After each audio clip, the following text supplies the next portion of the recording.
Hi, in this video, I want to show you some basics of how to obtain some basic parameters of your constructs. This is actually a series of SSQCA analysis, but before you conduct any sophisticated statistics, you want to see how good your measurements are. So in my last video, I showed you how to do this, and in this video, I'm going to show you how to obtain factor loading, chi-square, CFI, RMSAA, and BIF. So first, you want to distinguish psychological constructs that are measured by one item. For example, the academic performance is measured by one item. Those are one-item constructs. So you can't calculate the item loadings and all that because there's only one item. Alright, so we start with this construct, self-control. In my data, I used 6 items to measure self-control. So to test this bunch of parameters, I will m plus to measure those. These are basically parameters from confirmatory factor analysis. So the first thing I need to do is to construct the data not in SCV but CSV format. I will only choose the indicators of self-control. So let me see, these 6 are items that measure self-control. So click continue, and this is CFA. It's the first CFA, so let me see what's the letter for self-control is E. Okay, so I'll save E here and save. And now you can open your N+ editor. If you don't have this software, you can download the free trial from the official website, or you can purchase the actual software. But so for those who have never used N+ before, the free trial version has a limitation for a maximum of, I don't remember, it's like 20 or 40 variables, but you can't have more than that. Anyway, so the first thing you need to do is to have a syntax. Since I already have a bunch, so I'm just going to pull out some. Let's see which syntax I will pull out. Let's see whether I have some this before. Okay, that's not gonna do it. Alright, just randomly pull out some syntax.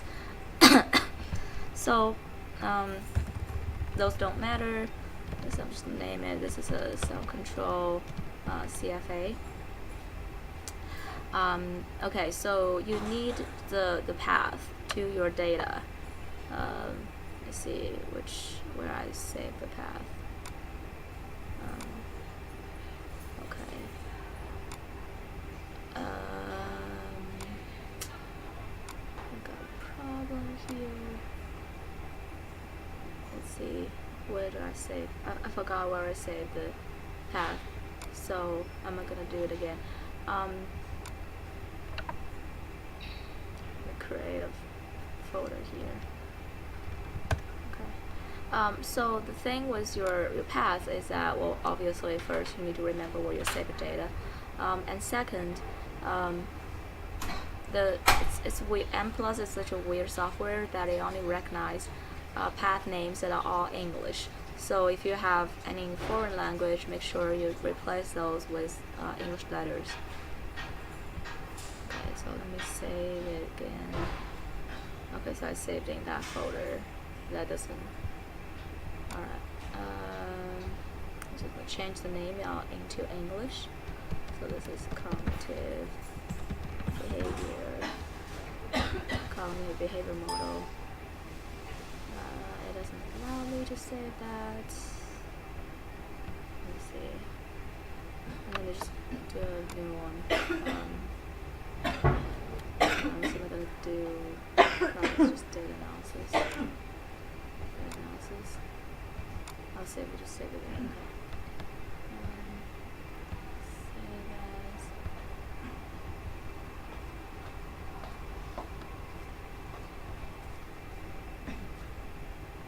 so this is a self-control. Let me do this again.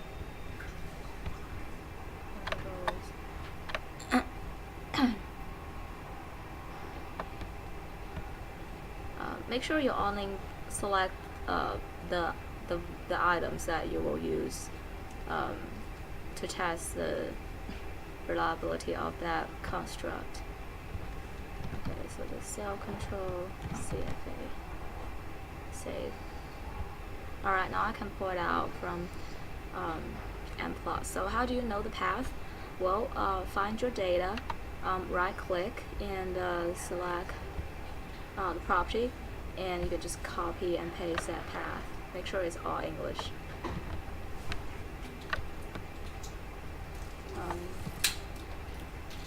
And make sure you end each line with a semicolon. Number of observations. Let's see, understand.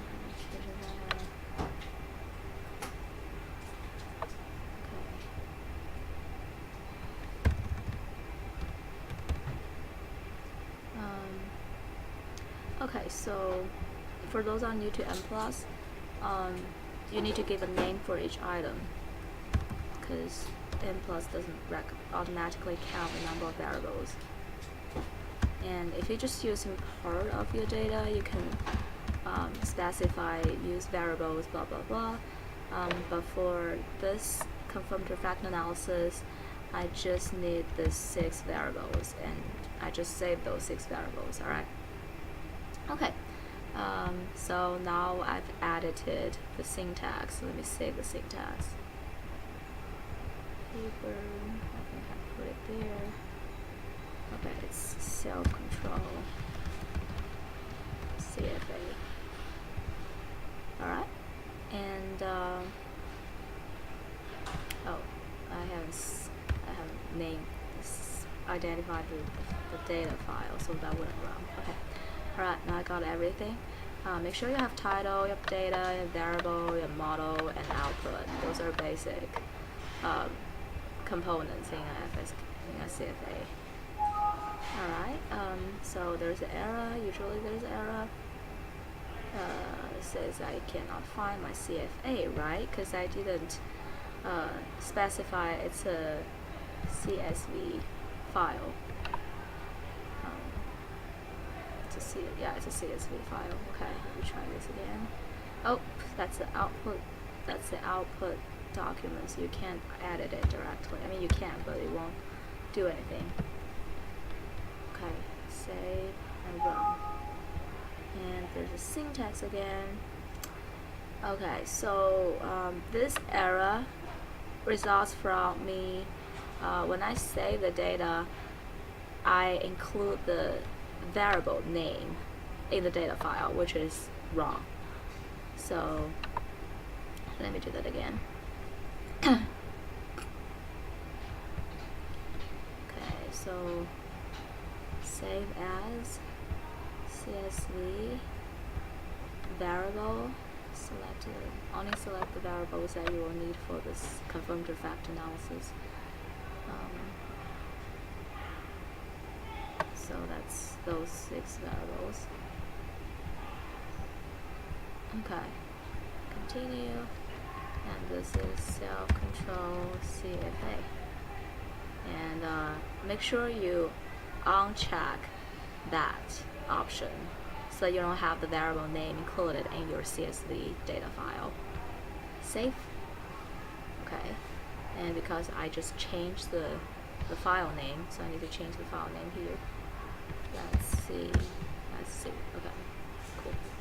And run. Hopefully it won't give me any. Okay, so it runs successfully, and okay, so I got all the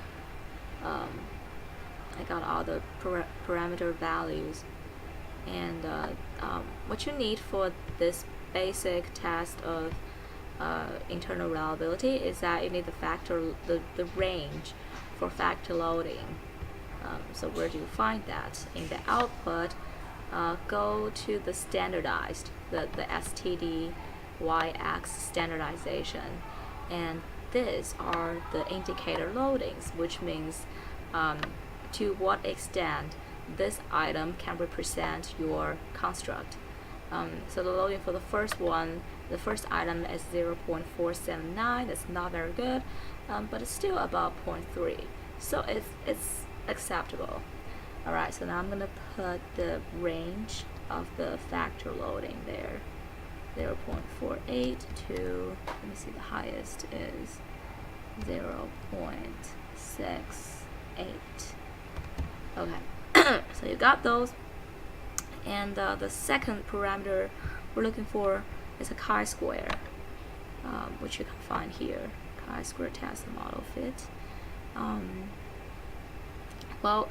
For confirmatory factor analysis, if you really want the 6 indicators to represent one psychological construct, the p-value should be greater than 0.05, which means this one is not it's not the best, but but it's alright. So because we have lots of observations, so if your sample size is big, chances are high you're gonna get a chi-square that is significant.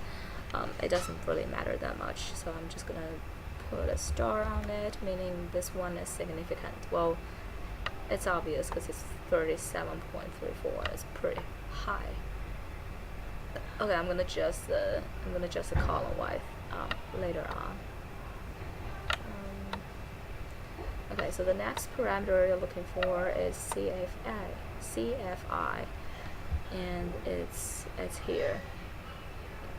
It's 0.98, so that's pretty good. Okay, and the next one is our MSEA, which is here, 0.06. So that's also good, as long as it's smaller than 0.08, it's good. Okay, so the last two parameters I'll describe in the next video. That's the end of this video. In this video I showed you how to obtain this bunch of return reliability for your constructs. That's the very first results that you want to show to your reader before you present more sophisticated statistics. Thank you for watching, and I'll see you next video.